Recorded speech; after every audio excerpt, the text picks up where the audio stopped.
What's up, y'all? Welcome back to another video. For today's video, I am reviewing and testing out this very fine microphone. It's the K688CT. You can get this off of Amazon. Right now in the making of this video, it's going for $79.99 and includes this mic and this boom arm right here. So it's a great deal. Let's go ahead and get into it. So this specific mic is catered to not singing vocals or anything like that. This is just your regular microphone meant for podcasts, meant for voiceovers, meant for gaming, streaming, any type of video that you're trying to make where you just need clean, crisp audio from a talking standpoint. And this resembles a very popular microphone, and the quality of it is not bad as well. Right now we are connected through USB-C straight onto my computer, and I'm recording it on my editing software right now. What's cool about it is you have the option of doing USB-C connection or XLR. Now, before I was ever doing video, I was in the music industry. I was mixing, mastering, recording, all of that stuff. So I know my way around audio. I mean, it's been a while, but audio was my first passion. So it'll be fun to do this little review or whatnot.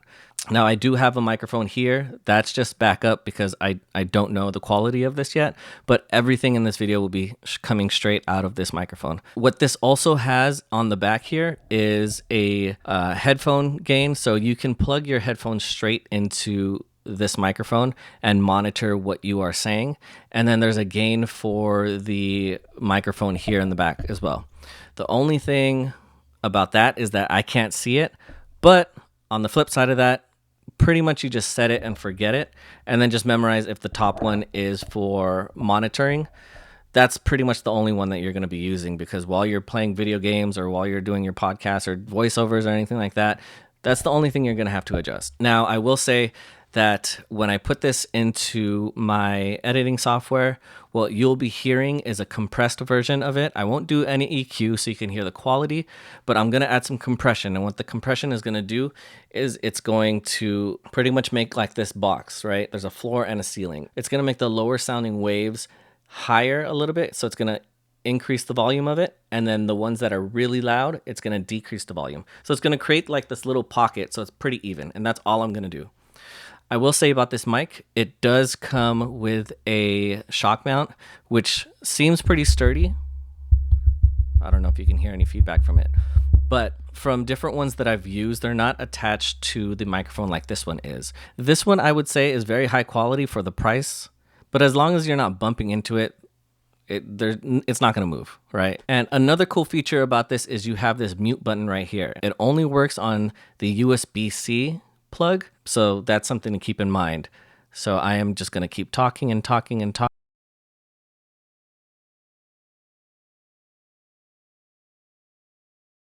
Mute button right here, and you can probably hear me again. Now, this mute button isn't really a tactile button. Like, you don't press it and hear like a click or feel anything for it to engage. It's just touch sensitive. So you just touch it and it mutes, touch it and it mutes. So it's very sensitive, but at the same time, you have to really,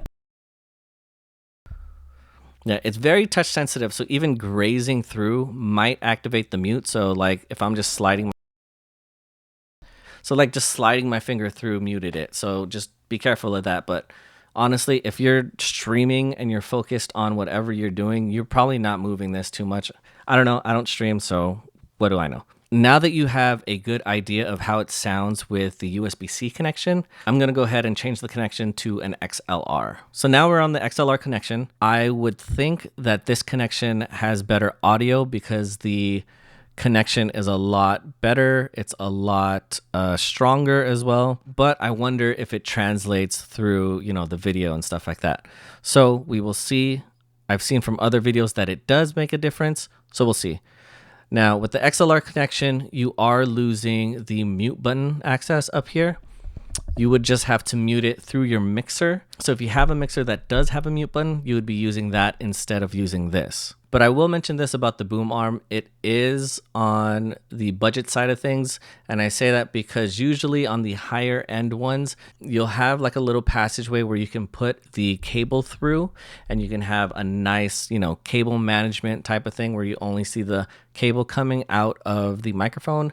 and then you do a little swoop-de swoop and in there, and it's hidden.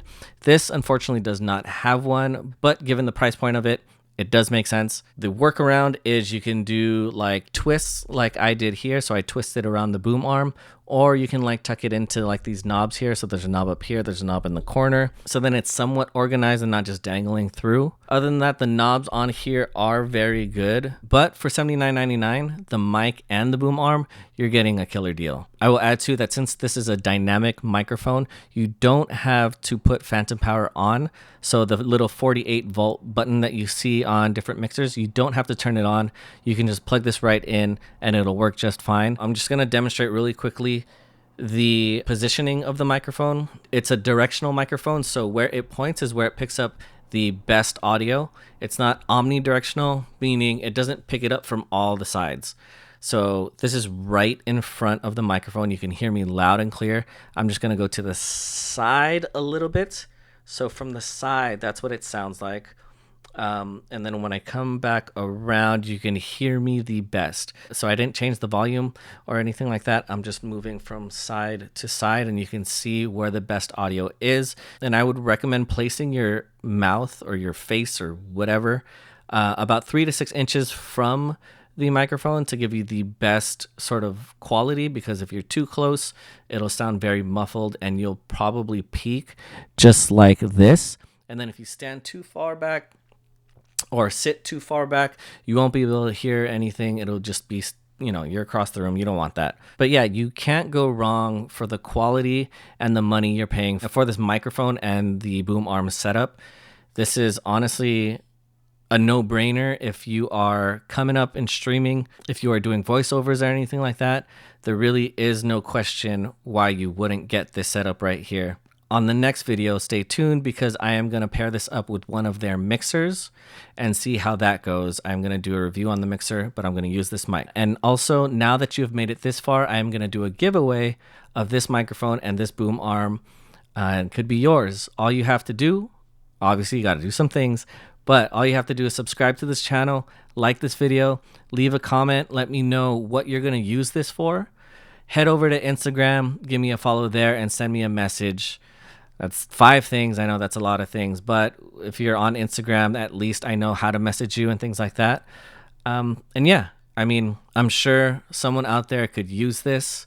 You'll save $80, and you can start on your streaming voiceover Zoom career. Until next time, peace.